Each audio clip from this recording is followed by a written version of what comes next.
concrètement ces cracks-quoi?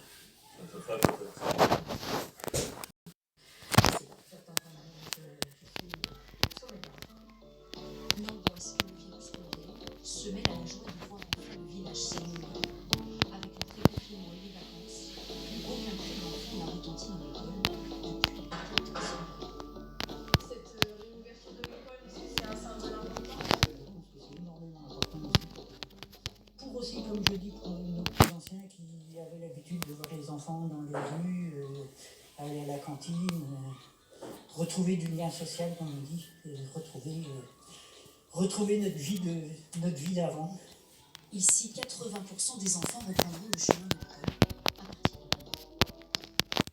On continue de regarder un peu en arrière pour mieux comprendre la gestion de cette épidémie et éviter les erreurs du passé. Le Premier ministre Édouard Philippe a expliqué la semaine dernière à l'Assemblée que les arguments sur le port du masque étaient liés au changement de discours des scientifiques. L'œil du 20h a remonté le fil de ces discours. Julien Lenny et Laurent Desbois. Au début de la pandémie, certains experts qui conseillent le gouvernement affirmaient le port du masque pour tous inutile. Et puis les semaines ont passé. Et finalement, ces scientifiques et médecins, ils nous disent aujourd'hui, parfois les mal. Merci, votre rendez-vous est confirmé. La culture est en souffrance depuis 2 mois.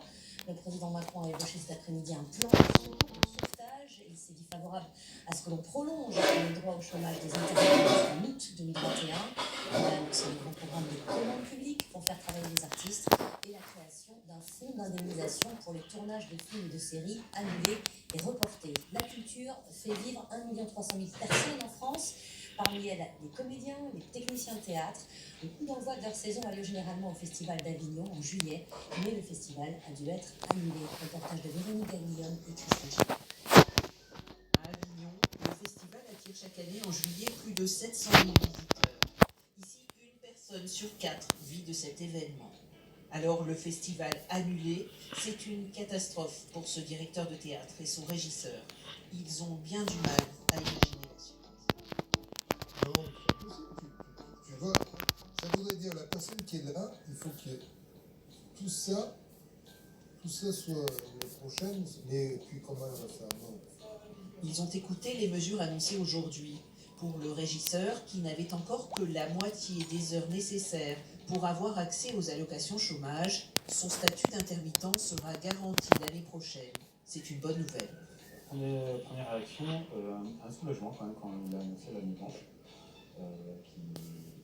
qui n'est pas non plus une année sans rien faire, hein, bien sûr. Mais après, un petit peu perplexe quand j'ai entendu la suite du discours, où ça partait un peu, pour moi, dans mon sentiment, dans tous les sens avec l'histoire de se réinventer. Se réinventer, ils n'attendent que ça. Mais quand et comment? Le ministre a évoqué la possibilité pour les artistes de répéter dès le 11 mai. Dans la répétition, on lâche tous les tabous, on essaie de se rencontrer, de se trouver, d'imaginer, de rêver, de comprendre un texte. Je ne vois vraiment pas, en respectant vraiment faire ce que juste, je ne vois vraiment pas comment on peut quelque chose, ça me paraît difficile. Le festival d'Avignon, c'est au moins 100 millions d'euros de retombées économiques pour la ville. Alors oui, les commerçants ont hâte de rouvrir, mais ce cinéma indépendant et son bar ne se font aucune illusion. Je ne sais pas si le français va venir à Avignon quand même s'il n'y a pas le festival. On l'espère, on sera là pour l'accueillir, si on peut. Mais ça ne compensera jamais une annulation de festival, jamais. Tous sont d'accord pour composer avec de nouvelles règles. Mais les professionnels du spectacle attendent également des mesures de soutien à long terme. Nous accueillons Franck Riester, ministre de la Culture. Bonsoir. Le président Emmanuel Macron a dévoilé cet après-midi les pistes d'un plan d'aide à la culture, avec 3 mesures sur lesquelles on va revenir. Mais par exemple pour les librairies, par exemple pour les salles de cinéma, où nous travaillons avec évidemment leurs représentants pour voir de quelle manière les salles de cinéma et quand vont-elles pouvoir rouvrir. C'est la question qui a été évoquée tout à l'heure, et si vous me le permettez, Anne-Sophie Lapix, je voudrais revenir sur un point.